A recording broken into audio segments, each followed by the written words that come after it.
My girlfriend rejected me in bed every night, so I started treating her like a roommate during the day. Hey Reddit. My girlfriend started treating me less like a partner and more like staff. Eventually, I just said, screw it. I'm done. But to really explain how things got there, I've got to start at the beginning. My name's Mason Mercer.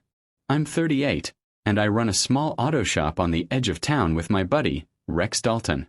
Grease feels like it's in my blood. My hands are always cut up from wrenches and carburetors, but I don't mind. At the shop, things make sense. If something's broken, you figure out why and fix it. Most mornings, I'm up before sunrise. I'll run a couple miles, feed the dog, warm up my old truck, then head to work. It's quiet. Predictable. Mine. Rex and I have known each other since high school, so we don't need to talk much. He can spot a quarter turn off just by looking at it. Guys like that. Rare. Home, though, that's different. Home is Sabrina Veil. We've been together for years, living together for half that time. On paper, she looks good, smart, pretty, stylish. But the house doesn't feel like mine anymore. Every night, she's glued to her phone. If I reach for her, she rolls away. Every morning, there's a list waiting on the counter. Dry cleaning. A rattle on her car. A package to drop off. It's like I'm staff in my own house. I didn't say anything for a long time. Thought patience might fix it. But patience only buys you silence, not respect. I'd lie there at night, staring at the ceiling fan while she typed away on that phone. Then one morning she walked into the kitchen in her robe, one slipper dragging, coffee in one hand, phone in the other. She didn't even look at me. Just started firing things off. Don't forget my car today, it's rattling again. I need you to grab my dry cleaning. Oh, and call my sister about her birthday thing. I don't have time. I kept sipping my coffee. Quiet. Then she sighed like I was already failing her, and said the line that ended it for me. I honestly can't even imagine wanting to sleep with you anymore. You feel more like my assistant than my man. Assistant. She said it flat, like she was talking about the weather. I didn't get mad. Didn't yell. Just looked at her, then at the list she'd already left on the counter. 3 items this time. Car, dry cleaning, some appointment reminder. I set my mug down and said, good. I don't share a bed with someone who sees me as staff. Her head snapped up, like she didn't expect me to say anything. She opened her mouth like she was ready to fire back, then closed it again. The silence in that kitchen was heavier than anything we'd had in bed for months. Inside my head, it felt like a switch flipped. That was it. No speeches. No begging. No negotiations.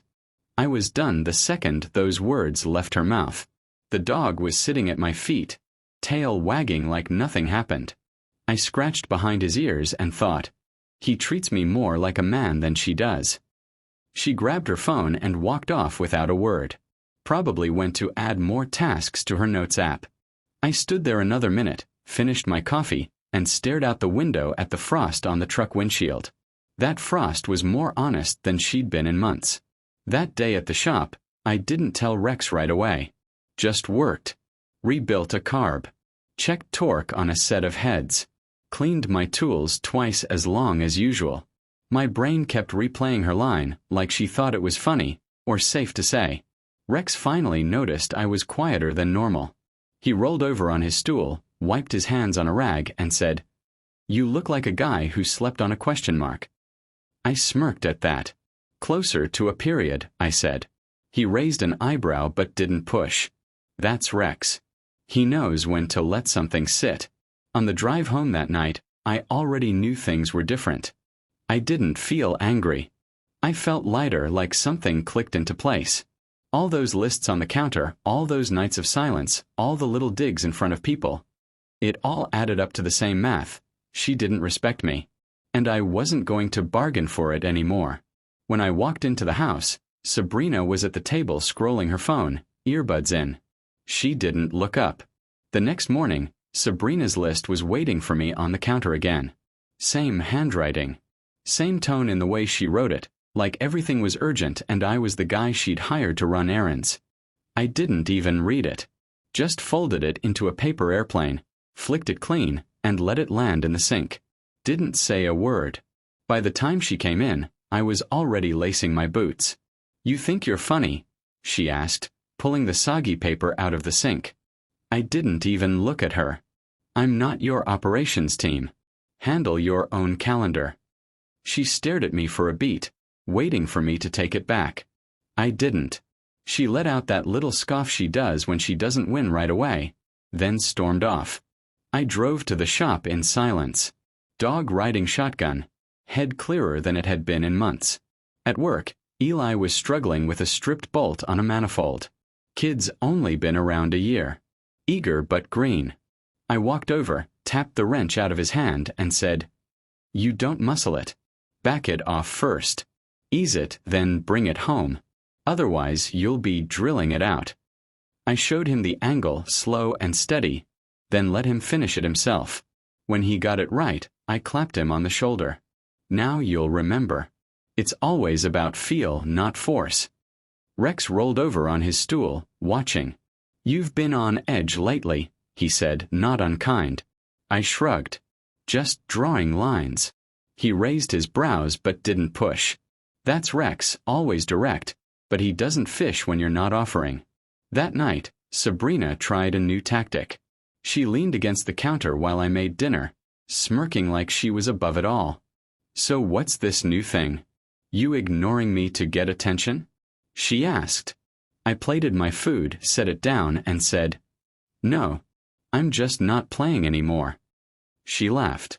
"God, you're dramatic. You act like I owe you something. Respect isn't something you owe." I said, "It's basic." That shut her up for about 10 seconds. Then she smirked again like she'd found another angle. "If you're so miserable, why don't you just leave?" I took a bite. Chewed. Swallowed. "I don't bluff." She rolled her eyes and walked out. I finished dinner in peace. A few days later, we were out to dinner with two couples we've known for years. The server slid plates. Around like a card dealer. Glasses sweating, silverware clinking. Sabrina was already in show mode, chin up, eyes bright. Between small talk about flights and daycare waits, she tilted her wine and said, "You wouldn't believe how much Mason nags me about my phone. He acts like I'm cheating on him with Instagram." The table gave polite chuckles, the kind people use when they're choosing sides without saying it. I set my fork down, squared it with the knife, and looked at her. "We don't do digs," I said. Calm. Not loud. The chuckles stalled. Someone cleared their throat. The server dropped off a breadbasket like a parachute. Sabrina tried to smirk it off. Relax. It was a joke. But nobody picked it up. I took a sip of water and went back to my steak. Conversation limped along about long weekends. In the car, she crossed her arms and stared through the windshield. "You embarrassed me." "No," I said, easing us onto the road. I corrected the record. She turned to the window and stayed there the whole drive, her reflection scowling back at her. I kept my hands at 10 and 2, letting the tires do the talking. The more she pushed, the less I reacted. That was the new rule. She'd try to tease me, make little comments, fish for a rise. One morning she walked past me as I tied my boots and said, "You're getting so serious lately. Don't tell me you're going through some midlife crisis." I stood up, grabbed my keys, and said, "Crisis is needing someone's approval. I don't." Then I walked out. Another night, she came into the living room while I was sketching a frame design for a bike rebuild. She leaned over the back of the couch and said, "Do you really think anyone cares about that old junk you mess with? You spend more time with bolts than me." She didn't even look up. "Bolts don't nag," she huffed and left the room. I went right back to sketching. My time started shifting more toward myself. I doubled down on the early runs. I dusted off the weights in the garage and started lifting after work. The bike project filled my evenings, an old frame I'd been meaning to rebuild for years. Piece by piece, it started looking like something again. The dog would curl up in the garage while I worked. Sabrina barely came out there anymore. That suited me just fine. Rex noticed the difference. One afternoon, he found me filing a bracket smooth and said, "You look lighter. Meaner, too." "Both," I said, not looking up from the file. He grinned. "That's usually a sign a man's making decisions." "Yeah," I said. Finally. By the end of that week, Sabrina's little games weren't landing anymore. She'd toss a jab, I'd let it hit the floor. She'd try to get under my skin, and I'd just move past her like she wasn't even there. The thing about people who rely on digs is, they need a reaction. Without one, they're just talking to themselves. And me. I was done supplying the audience. The shift came fast. After weeks of rolling her eyes and throwing digs, Sabrina suddenly decided to act sweet again. One Thursday night, I came home late from the shop and found the table set. Real plates, candles, the whole thing. She was in the kitchen pulling a tray out of the oven. "Surprise," she said, smiling too wide. "I made dinner." I sat down, looked at the plates, then at her. "All right." She poured me a glass of wine and leaned across the table. "See, I'm trying." I cut into the chicken, chewed, swallowed. Effort noted. Affection isn't a coupon, though. Her smile twitched. "God, you can't even let me be nice without turning it into some lecture." I shrugged and kept eating. She pouted through the rest of the meal, but I finished every bite. The nice phase kept going. The next morning, she packed me a lunch like we were in high school. Left it on the counter with a note that said, "Love you." I tossed it in the fridge for later, drove to work, and ate it cold out of the container. At least the sandwich was decent. That weekend, she upped the act. "Let's do a date night," she said, standing in the doorway while I was working on the bike frame. "I've got work here. Come on, Mason. Dinner, movie, just us. You keep saying you want time together." I wiped my hands on a rag and looked at her. No. What I wanted was respect. A date night doesn't buy that. She sighed dramatically. "You're impossible." I went back to tightening bolts. Sunday morning at the grocery store was when her mask slipped. We were halfway down the dairy aisle. She was scrolling her phone, not even looking up when she said, "Grab the almond milk." I pushed the cart forward. She raised her voice. "Mason, grab the almond milk." I stopped, turned, and said flat, "Handle your own cereal crisis." Then I pushed the cart ahead. She froze, cheeks red. Realizing people were looking, she grabbed the carton herself and stomped after me. The rest of the trip, she muttered under her breath and sighed loud enough for strangers to hear. I didn't respond once. At checkout, she tried to slide her card like always. I handed mine to the cashier first and said, "Separate." She blinked. "Since when?" "Since now." The cashier split the bags without a word. Sabrina glared at me all the way to the truck. That night, she cornered me in the kitchen. "You embarrassed me at the store." I poured a coffee. "No. I set a rule. There's a difference." "You're being petty." "No," I said calmly. "I'm being proportional." Her mouth opened, closed. Then she stormed off. Monday evening, I decided to make it official. I called her into the living room, set my laptop on the table, and spun it around. Spreadsheet open, columns labeled utilities, rent, groceries, extras. She frowned. "What is this?" "Our new system." She crossed her arms. "You're kidding." I tapped the screen. "Welcome to Roommate Incorporated. Effective immediately." Her face twisted. "You're actually insane." "No. I'm done mixing responsibilities with disrespect. You want to treat me like an assistant? Fine. Assistants bill hourly. This is cheaper." "You can't just." "I can. Already did." She stared at me, silent for once. I sipped my coffee and let the numbers sit between us. The next few days were icy. She clanged dishes louder than usual, slammed cabinet doors, stomped through the house. I didn't acknowledge any of it. I paid my share of the bills directly, bought my own groceries, cooked my own meals. She tried another swing one night while I was sitting on the couch. "Do you know how insane this looks? We live together. People are going to think we're splitting like college roommates." Then don't tell them, I said, flipping the page of the manual I was reading. She huffed. You're punishing me. I looked up calm. No. I'm adjusting. Punishment is about anger. This is about balance. Her face flushed red. Balance. You're humiliating me. I leaned back. Then stop giving me reasons to rebalance.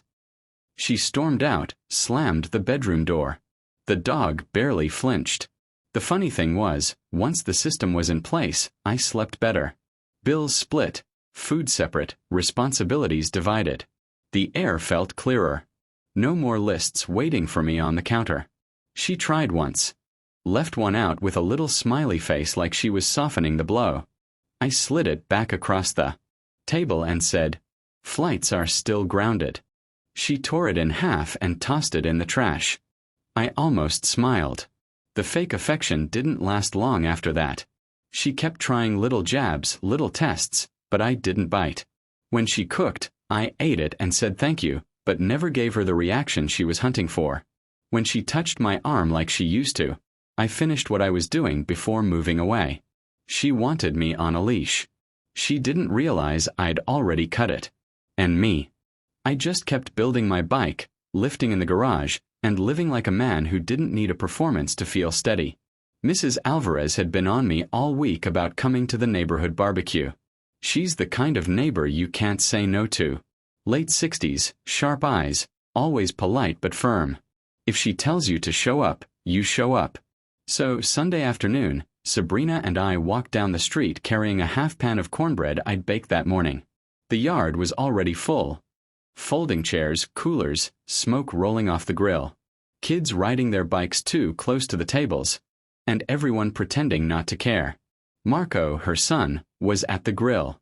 Big guy, always cracking dad jokes. Mason, he shouted, holding up a spatula. You still fixing junk cars or are you running a real shop yet? I smirked. Depends on what you drive up in. He laughed and handed me a plate. Sabrina slid in beside me, arm brushing mine. She had that smile on, bright, practiced, the one she saves for public settings. We made the rounds, said hi to a few neighbors, then sat down at a folding table under the oak tree. Mrs. Alvarez settled across from us, baby on her lap. She gave me that look she always does. Half curious, half knowing. It didn't take long for Sabrina to make her move. Conversation was light. Neighbors swapping small talk about school districts and grocery prices. Then Sabrina leaned forward, eyes on me, and said loud enough for the table. You wouldn't believe how grumpy Mason's been lately. He acts like I can't live without his approval. People chuckled. Polite, awkward, the kind of laugh you give when you don't know what else to do. I set my fork down, looked right at her, and said, Careful, Sabrina. You're confusing honesty with disrespect. They're not the same. The table went silent. Even Marco stopped flipping burgers for a second. Sabrina blinked, face coloring, then laughed too loud. I was just teasing, she said. I picked my fork back up and kept eating. Didn't add another word. The neighbors shifted the conversation to the weather. The air was different, though. They'd all heard it. On the walk home, Sabrina finally snapped. You embarrassed me, she hissed.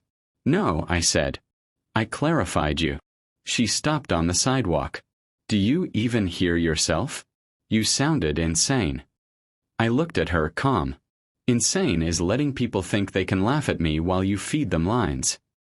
She clenched her jaw and stormed ahead, heels hitting the pavement hard.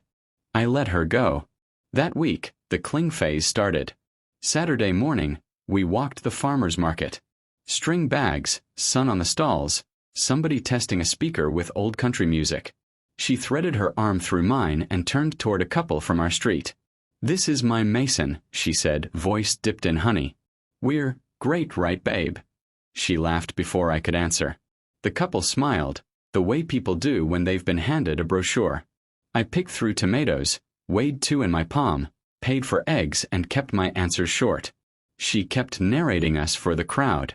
Little squeezes, quick kisses on the shoulder, a high laugh that didn't belong to her.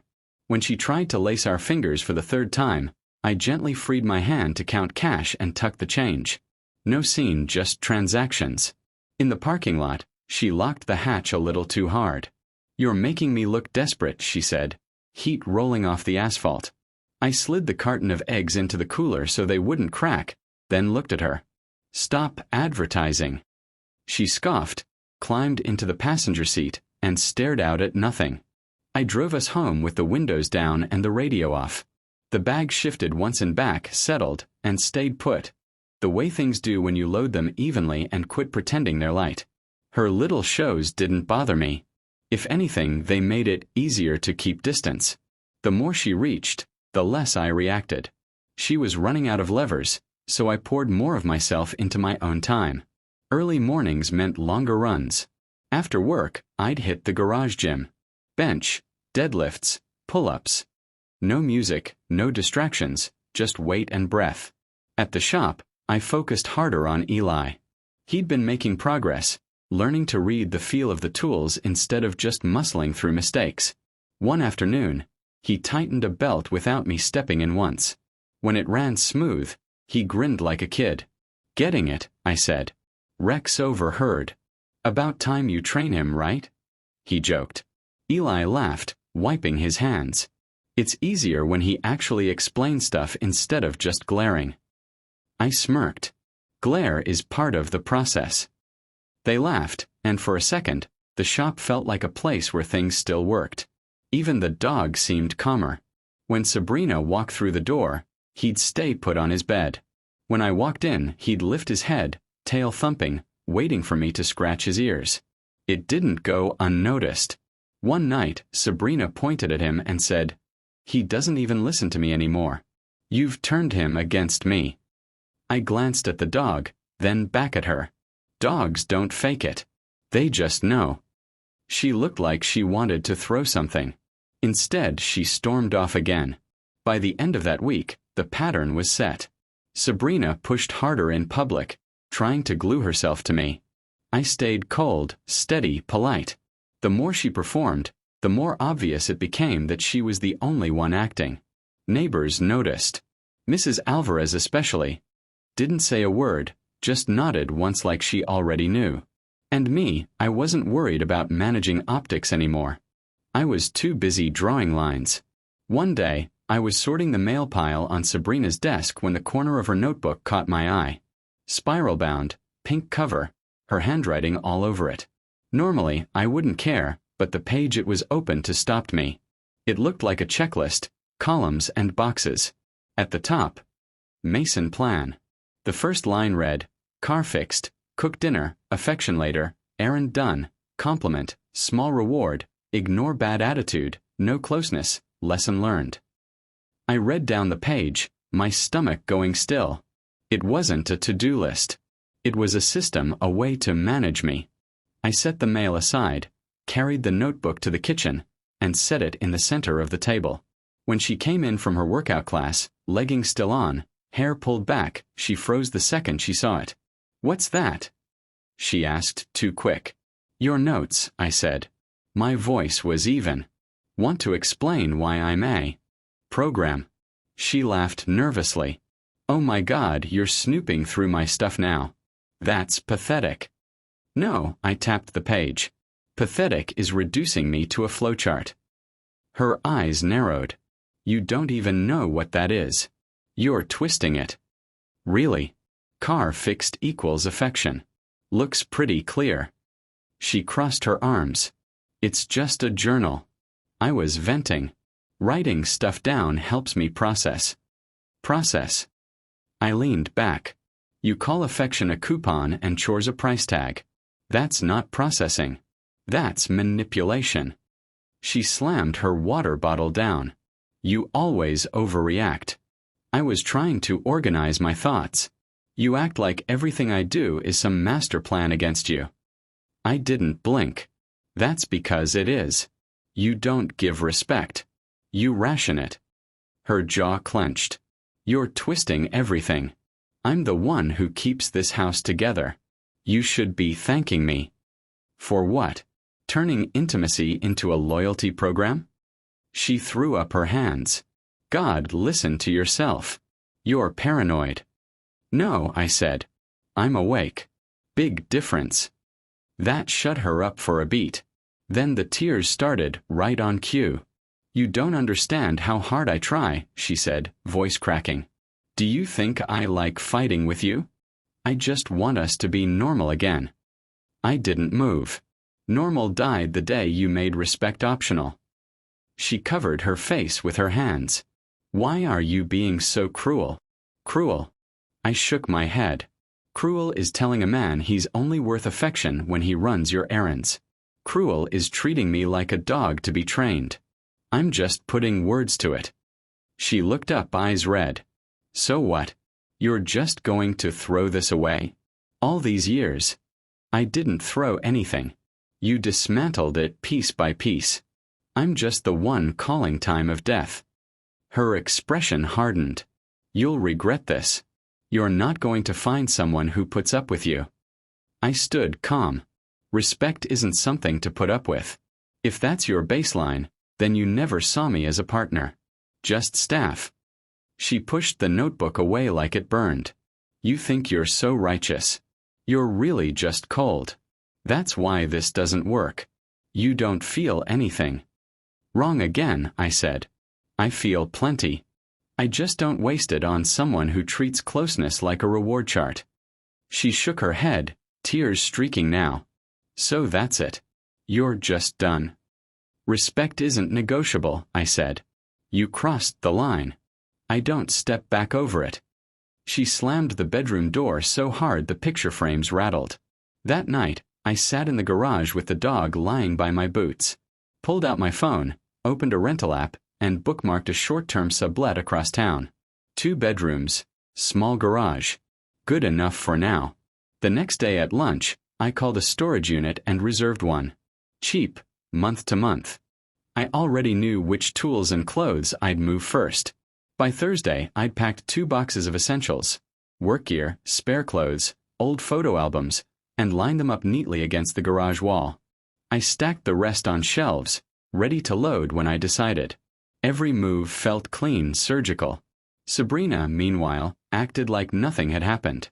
She tried cooking again, left little notes on the counter with hearts drawn in the margins. I slid them straight into the trash without reading. When she asked one night, "So, are we good now?" I just looked at her and said, "No, we're accurate now." Her face fell, but I didn't explain further. Didn't need to. I'd already started the exit. It was a Saturday morning. Daylight spilling across the kitchen table. I set my coffee down, looked straight at Sabrina, and said it clean. I don't negotiate basic respect. I'm done. She blinked, stunned for a second, then laughed like I was bluffing. Oh, stop. You're not going anywhere.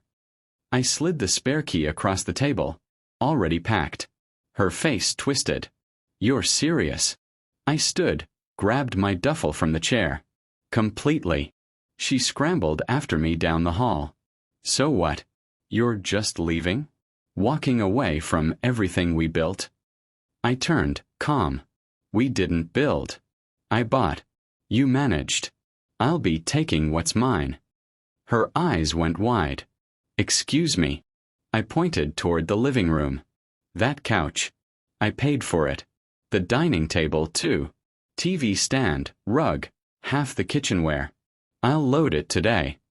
You can't just strip the house, she snapped. It isn't the house. It's me. You wanted an assistant. Now you can run errands from the floor. She gasped, speechless. The dog padded past her to stand at my heel like he'd already chosen. By noon, the truck was backed up to the garage. Rex showed up with his flatbed and a grin. Didn't think you'd actually do it this fast, he said. I shrugged. When a machine's dead, you don't argue with it. You salvage the parts worth keeping. We hauled everything out, piece by piece. She stood in the doorway, arms crossed, spitting little lines under her breath. You're pathetic. Who takes furniture in a breakup? That's petty. I didn't stop moving. Who buys it owns it. That's fair. She followed me out to the truck. Everyone's going to think you're insane. Let them, I said, setting the dresser down. She threw her hands in the air and stormed back inside. By the time we were finished, the house looked hollow. Bare spots in the carpet where the couch had sat, a blank wall where the TV used to hang, the kitchen echoing without the table.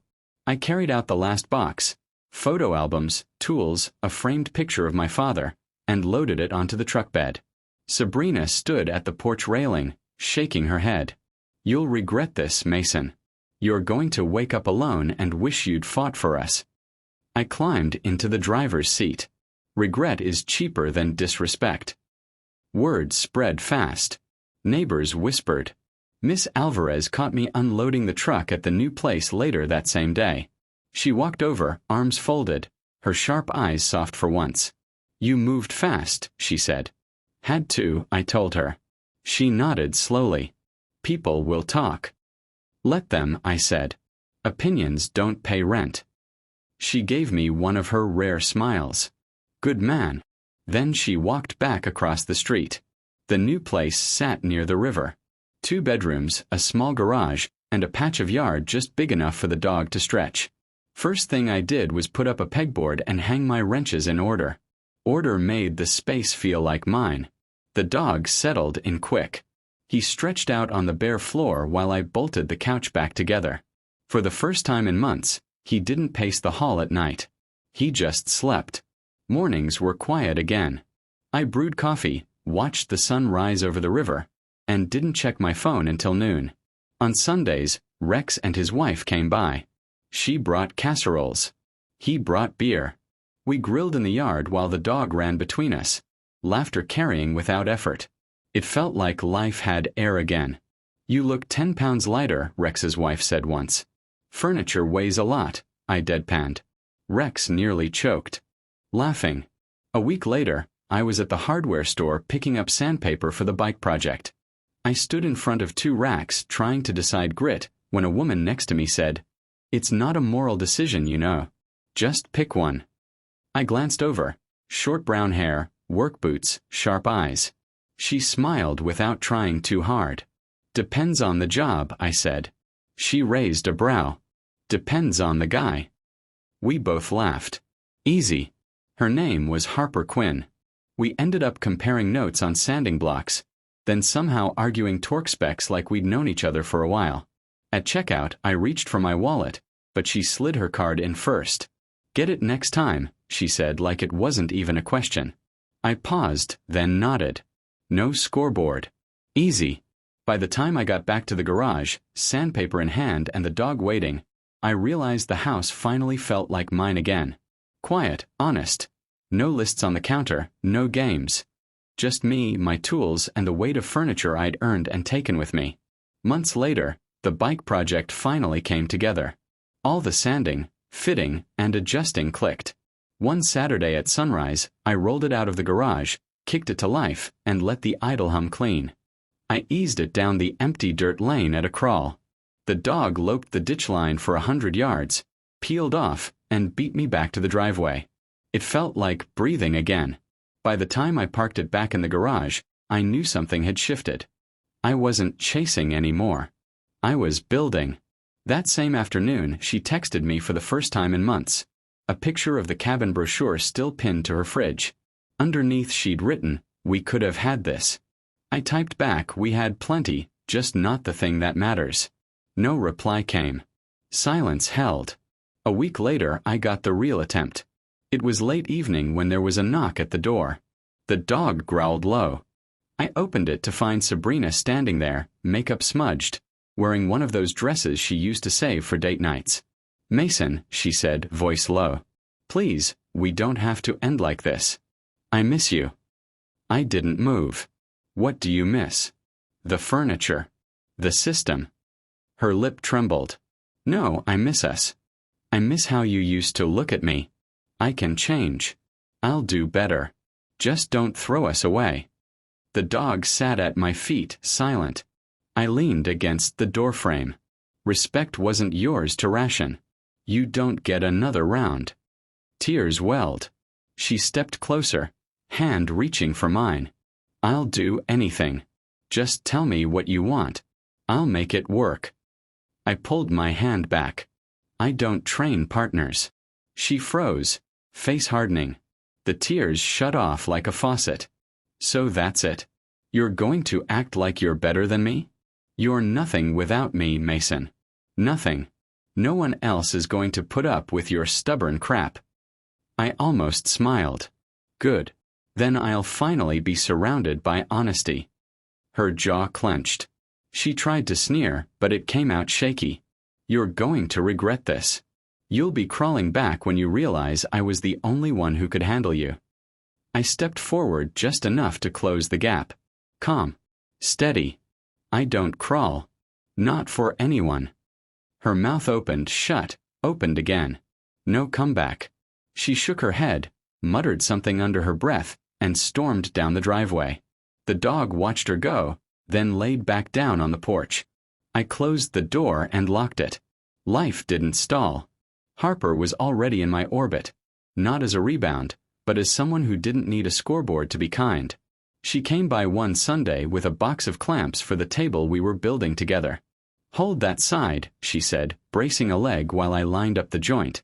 I pressed it steady, tightened the clamp, and we both leaned back. Simple. No games, no performance. Just two people building something side by side. You realize it's lopsided, right? She said, smirking. I looked at it, then at her. Adds character. She laughed. Genuine, no edge behind it. When we finished, the table was rough but solid. We set it on the porch, wiped the dust off our hands, and sat there with glasses of water. The dog sprawled across our feet like he finally trusted the space. You ever regret it? Harper asked, eyes on the river. Regret waiting. I said. Not leaving. She nodded like that was enough. It was. The texts from Sabrina stopped after that night at the door. No more photos, no more threats.